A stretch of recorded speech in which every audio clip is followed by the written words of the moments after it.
Lila Noor, a former stealth pilot turned civilian ferry captain, performs a brilliant, gut-driven maneuver to save everyone aboard Flight 821 when a midair catastrophe strips the plane of its engines.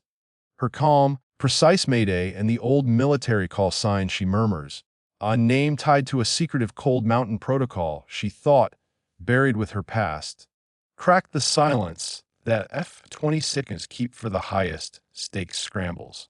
As warplanes slice through a late afternoon sky already heavy with smoke, Lila must confront the ghosts she fled, classified missions, a lost wingman, and the moral price of concealment.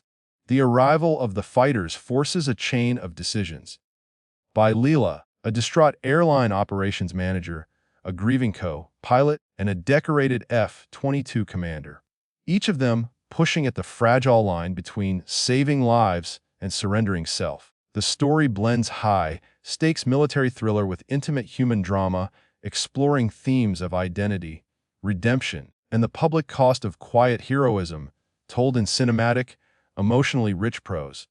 The world narrowed to instruments and sound, the soft electric hum of the cabin, the tinny rush of air, the metallic heartbeat of the fuselage. Lila Noor's hands hovered where they always did, near the yoke, feeling the cool indifference of composite and alloy. She had landed far more lives than she would ever claim in public. Broken machines and temperamental physics solved with the same stubborn pragmatism she used to fix the radiator on her father's taxi when she was 12. This time, though, the cargo was flesh and argument, and the lives of 38 people who had wandered into her orbit on a hazy Tuesday that smelled of jet fuel and citrus. They called her Fox, once. That was the call sign that had fluttered across encrypted lines in a different life. A life of black paint, whispered coordinates, and the kind of silence that saved or killed. Fox had been memory and ritual, a small, private liturgy she performed when the world asked too much. She had given Fox away the same way one gives up a weapon, by burying it in paperwork, a garage sale of past selves. The Air Force had been a horizon she'd loved and left. After the last classified mission, after everything burned bright and cold, she'd traded stealth jackets for a uniform with a corporate logo and ferried cargo and people between cities that smelled of olives and diesel and sun-warmed pavement. The first alarm came as a distant note, then a cry. The left engine shuddered like a heart that had learned a convulsion, then folded. Instruments flashed in a staccato chorus, low oil pressure, rising temperature, the ruddy dot of the engine, out chevron. Lila's body moved before words. She reached for her memory. The emergency checklist she hadn't needed in months. Following the ballad of knobs and switches with the muscle memory of someone who had once made decisions with lives hanging on optical fiber and satellite silence. Mayday, mayday, mayday. Her voice stated on the emergency frequency like she was reading a poem she had learned to survive. The cabin around her felt glassy, disassociated. Faces in the passenger seats looked at her the way people watch someone in a doorway, with the bright terror that accompanies the sudden possibility of death. A child's knuckles were white on the armrest. A woman's breath came out small and fast. Marcus Park, her co-pilot, was a younger man with a face the airline marketing team had described as approachable. He had taken a ground school improvisation course and a dozen flight hours in the pattern, but he had never handled an engine out on a craft that suddenly seemed to forget what it was supposed to be. He searched for a wrench he had never needed and found only the same worn confidence he wore as a name tag. "I'm on checklists," Marcus said. His voice cracked at the edges. He wanted to be composed for the passengers, to make the truth watered down into something manageable and soft. Layla heard the tremor and anchored both of them with her steadier tone. "Full management, confirm shutdown," she said. Her commands cut through the static. She could feel a slight list to the left as the plane, a short, haul regional jet, picked its teeth, balancing awkwardly on newfound physics. Marcus called the items. Lila nodded and moved. She felt at once ancient and new, like a diver returning to a depth she'd forgotten she'd swum before. The second engine coughed, a sound like a protest, and then steadied. They were down, one heart down, but beating still. "Declare emergency to ATC," Marcus said. Lila did more than declare. She framed an image, precise and small, designed to pull the people who could help closer than the usual bureaucracy. "Pan, pan, pan, pan, pan, pan, this is Flight 821. Call sign Dawnstar. We have lost Engine 1. We are declaring an emergency. Request vectors and priority handling." The response from air traffic control was professional calm, a soothing varnish. They were a corridor of radio voices and checked boxes. A scanner in the ops room at the airline pinged the same way a hospital receives its first code blue. Managers began to shape themselves around the situation, pulling up passenger manifests and emergency procedures. Phones began to ring. It was Lila who reached, unbidden, back into camouflage she had not planned to wear again. The emergency frequency demanded clarity, and, in that vacuum, her old call sign rose from her throat without asking. "Fox 1, she said. The syllable's simple habit. It tasted of walnut wood and a 1-hour sunset she had once shared with a man who understood how to fly without speaking. She should not have said it. It was a small, private thing, a scar she kept from herself, the name that, in a different grid of command and secrecy, had the power to split routine like a seam. But words, once written in muscle and marrow, live in the mouth like seeds, and sometimes they sprout in the wrong season. The words landed into the air like a stone thrown into an otherwise placid lake. There was no immediate consequence, no flash of missiles or parade of lights. The passengers, unaware of the history tethered to those two syllables, leaned forward as if they could see out the window and the world might offer them a way out. Inside a distant box of concrete and glass, a man named Colonel James Grayson, call sign Griff, turned his chair and frowned at an alert he hadn't expected. Griff was the commander of a rotational F-22 detachment, a man who kept his life in lists and his lists in an inner sanctum of inherited duty. The F-22 pilots he led prided themselves on silence, radio quiet, call sign quiet, a discipline that kept sensitive patterns invisible. It was a kind of etiquette for modern war, to remain unseen until absolutely necessary. Their scramble orders came not from the careless airspace between rake and cloud, but from a coded lattice of triggers and VIP priorities, some of which were public and some of which were written in the iron grammar of classified protocols. When someone in a civilian aircraft used a call sign marked in that class lattice, it lit an electronic flare, not a literal flare. There were no such quaint displays anymore, but a sequence of checks and a permutation of policies that all ended in the same tense directive: verify and, if necessary, intercept. The protocol was called Cold Mountain, a name whispered in briefings like prayer. It was meant for situations that straddled the opaque line between terrorism and statecraft, high value asset movement, presidential transport, things that fell under the rubric of someone whose capture or loss would change the game.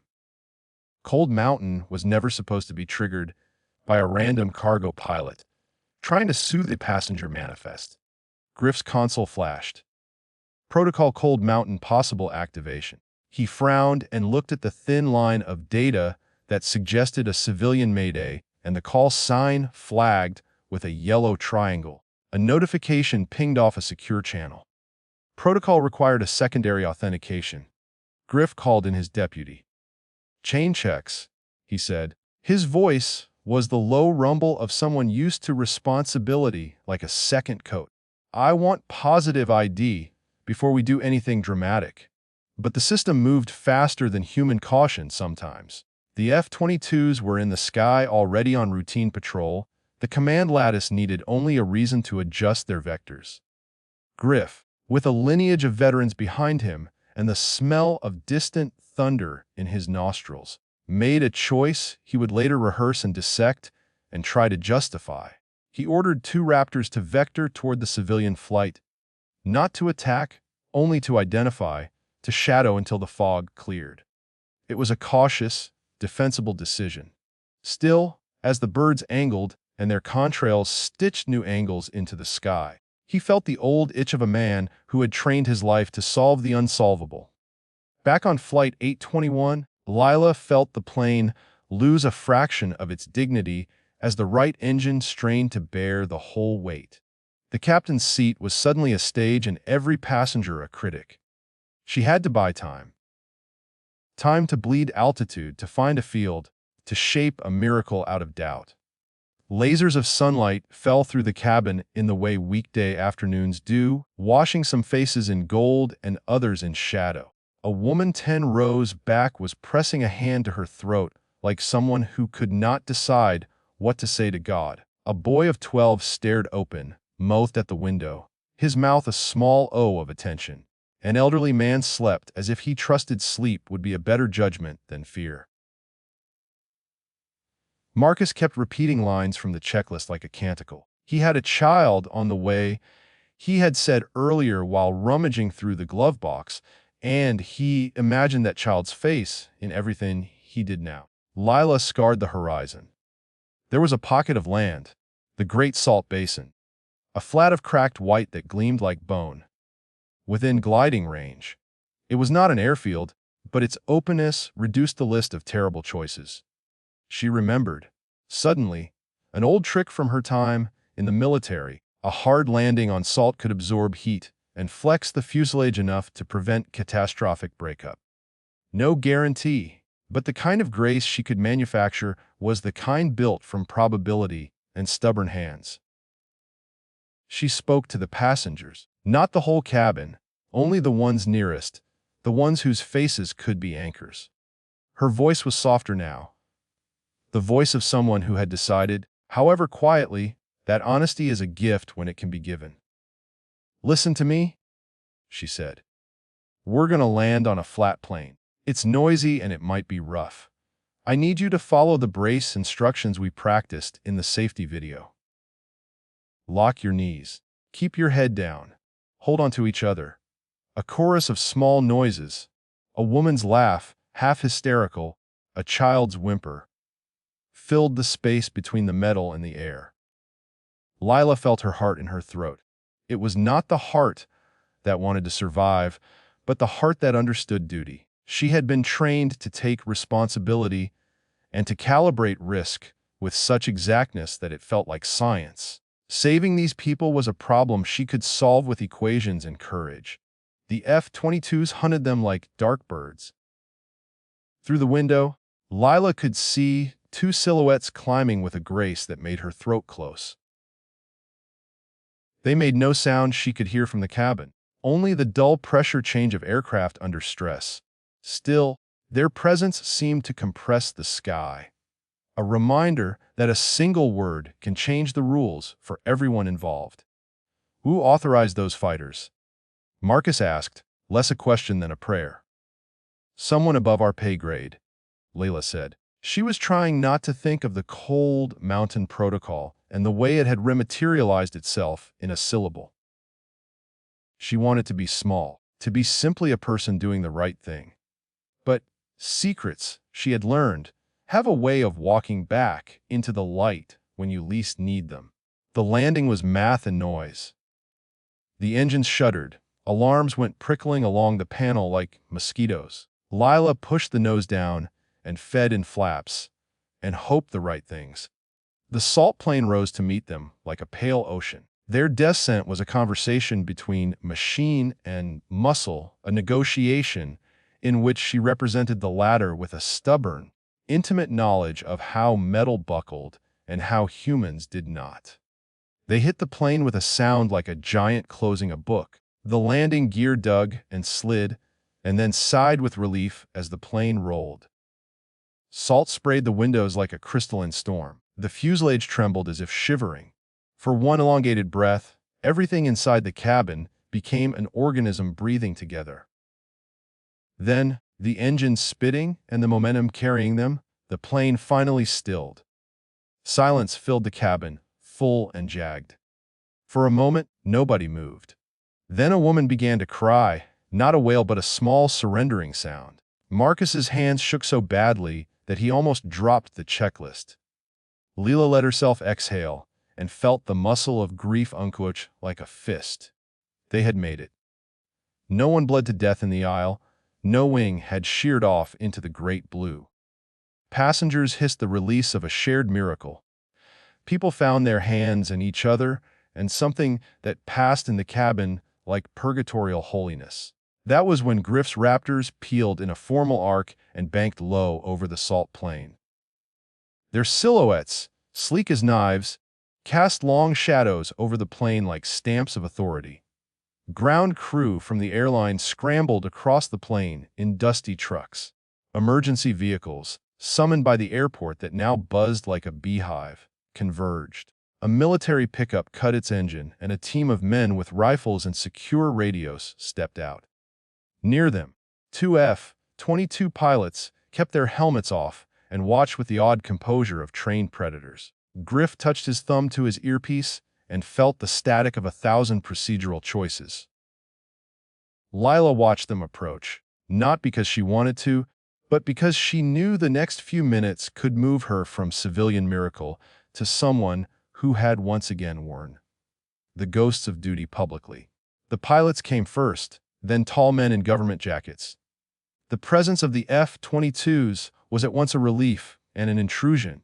Relief that someone high could fast, track and approval. Intrusion that reminded her the past had hands that could reach anyone. Captain Noor, a man said, and his voice was official and rough like gravel. He introduced himself as an agency liaison, though which agency he represented blurred into acronyms and polite language. You did a good job. We need to speak with you. Confidentially. Marcus's eyes widened. The passengers gathered on the plane, blankets around their shoulders, and whispered like survivors. News helicopters began to whirl in the distance, attracted by the spectacle of fighter jets near a civilian plane on a salt flat. Someone had already started posting a shaky video. Within an hour, there would be more. Within 3, there would be pundits and hashtags. Lila wanted, for the length of a good thought, to refuse. She wanted nothing to do with men in suits who arrived after miracles and left their business cards like the footsteps of vultures. She wanted to go home, to the small apartment with the chipped kettle, to the oven that still smelled faintly of cumin because she was human and needed food that was old and reliable. But duty is a stubborn animal, and when it bites the ankles, it is hard to shake. She stepped toward the liaison and asked, simply, why the fighters? Who called them in? The man looked at her with the kind of pity that comes from people who believe the world is orderly, the world at chaos is some anomaly explainable with a few boxes ticked on a bureaucratic form. "We got an automatic trigger," he said. "Your call sign matched a Cold Mountain identifier. Protocol required immediate airborne confirmation." The words fell heavily like a verdict. Lila felt the room shift. The cabin of her memory, the place where Fox lived, warmed and tightened, as if a muscle had been pulled taut. Marcus looked at her like a man who had discovered a secret doorway someone had never shown him was in the house they shared. "I don't know how that happened," she said. She could feel the old lie forming at the edges. "I was careless. I misspoke." It was plausible and simple. But Fox had never been a casual identity. It was a name given in ceremony and kept in the vault of command. The truth, as it resurfaced like a submerged fossil, was more complex. She had not intended to call upon old names. Fox had been a habit, yes, and also an apology she had offered once when the theater of war required an alias that sounded like mercy. He wanted to know, and the liaison wanted a brief of her history, and Griff wanted chain of command confirmation, and the media wanted a headline. The plane was legally theirs. The passengers were safe. Yet the knowledge that something classified had been tripped by 3 whispered syllables made their victory smaller, complicated by consequence. Later, when the press tended toward hunger and the airline's legal counsel practiced polite amnesia, Lila sat in a folding chair under a flyaway tarp and watched the sun melt low. The passengers were being offered baths and blankets. An elderly man whose legs had begun to shake was making someone laugh, and Marcus sat a little apart, his face in his hands as if to contain it. Lila had given her statement to the liaison and said only what she needed to do. That she had declared an emergency, had requested priority handling, and had, in the heat of the moment, used a call sign she regretted. She did not mention the missions that had taught her how to take weight off of failing engines. The men she had failed, the black, smudged sky where she had once watched a wingman fall and then learned that nothing ever healed the way people claimed. Griff walked over and sat on the case next to her. He was older, his face marked by the map of choices he had made. He had tight hands and eyes like someone who had seen the edge of things and decided again and again to step back from it. "You saved them," he said. It was nearly all a man of his training could say. That was the right call. Alila wanted him to mean only the landing. She wanted him to leave all else behind in the salt breeze. But Griff was a man whose job was to adjudicate risk beyond the private heart. He regarded her as if he had measured both her action and its ripples.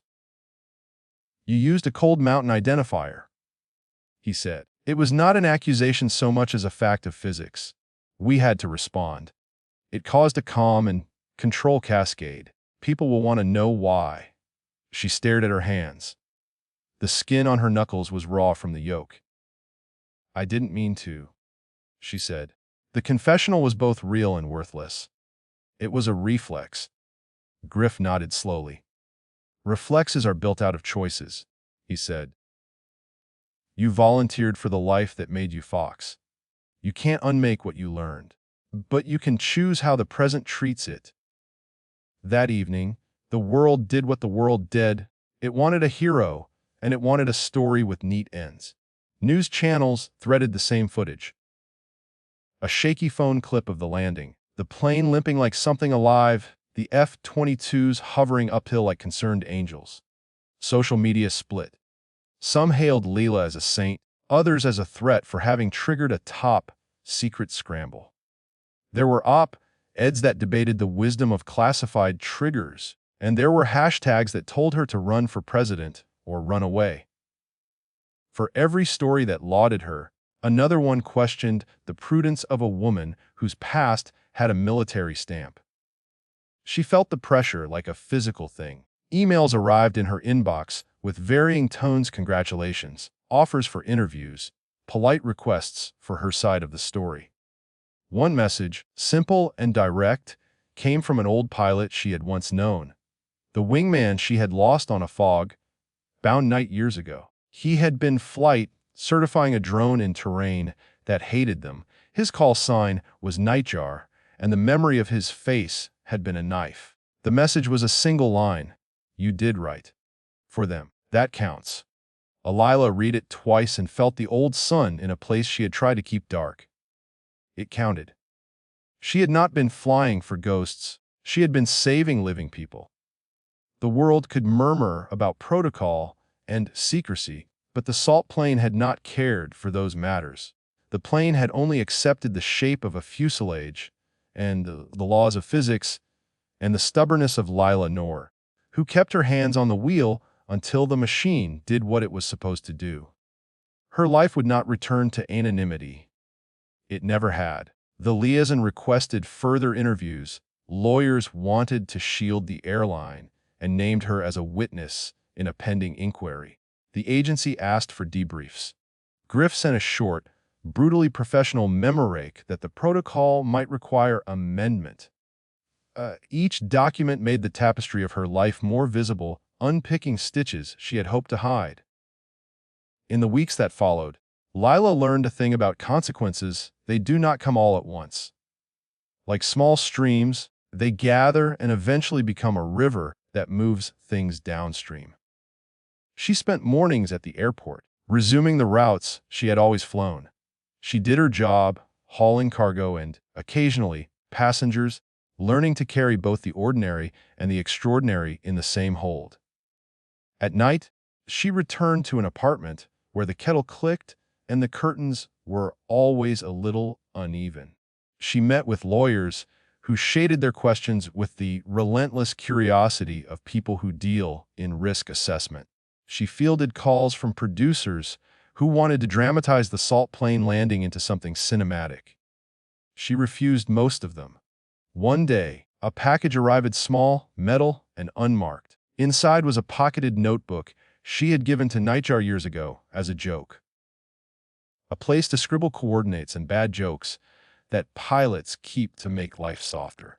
Her handwriting looped and slanted as if it remembered the cadence of the sky. There was a note tucked inside with one sentence. For the next landing, choose the life you want to live.